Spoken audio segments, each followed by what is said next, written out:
Yes, I guess I have my take that I have that I didn't even get. Marshall. This is a team that you're going to want to fade, guys. Now, why would you want to fade Marshall? It's a team that's probably off your radar a little bit, but there is a lot of reasons to fade. This is basically the opposite of Florida State this year, in the sense that this was a team that won 10 games in 2024, and, well, they're not going to win 10 games in 2025. Andy, you go back to right before the bowl last year's Sun Belt champs. That was Marshall. They didn't even get to enjoy winning the conference title because head coach Charles Huff, he bolts for rival Southern Miss and basically took half the team with him. And things got so dire for Marshall. They had just 41 players left on the roster and ended up having to pull out of their scheduled bowl game versus Army. Couldn't even field the team. So hope they enjoyed that Sun Belt Conference Championship trophy.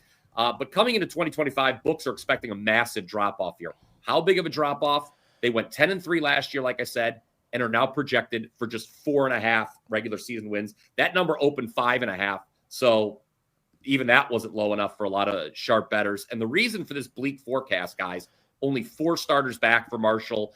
Their third least returning production in the country. Tony Gibson's the new head coach. He's never been a head coach previously. And here's the key when you kind of open up the hood, so to speak, on 2024 Marshall. They were not a particularly good team last season, despite winning the Sun Belt. They were outgained during conference play. In fact, no team that finished with a winning conference record last year was outgained more than Marshall. So it was a really phony record. They were 4-1 in one-score games, plus 10 in turnover margin. They won't have that kind of good fortune this year. And if you think 4.5 is too big of an adjustment on the win total, we talked about this with Florida State. I think game-by-game basis, plenty of opportunities to fade the Thundering Herd, especially when conference play starts. I mean, obviously, they're huge underdogs to Georgia in the opener. I'm not going to exactly be running to the window to lay the points with Georgia there. And then you've got a new FBS team, Missouri State, and an FCS team, Eastern Kentucky.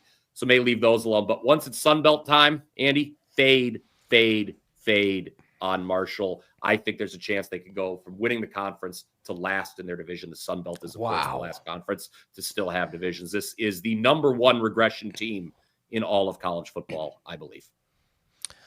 Man, it's right up my wheelhouse, Brian, because I've always said, hey, it's hard to be great every night for these teams. Like, just look at the Dodgers, but bad is bad.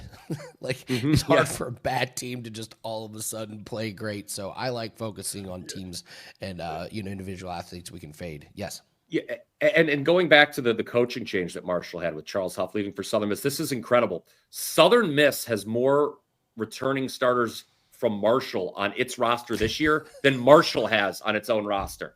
That's how much Huff took. Huff just pillaged the program in Huntington. I feel bad. I had a great time in Huntington, West Virginia, about, 30 years ago. I saw Randy Moss's last regular season game against my alma mater, Ohio University. He threw the touchdown out of the stadium into a McDonald's parking lot.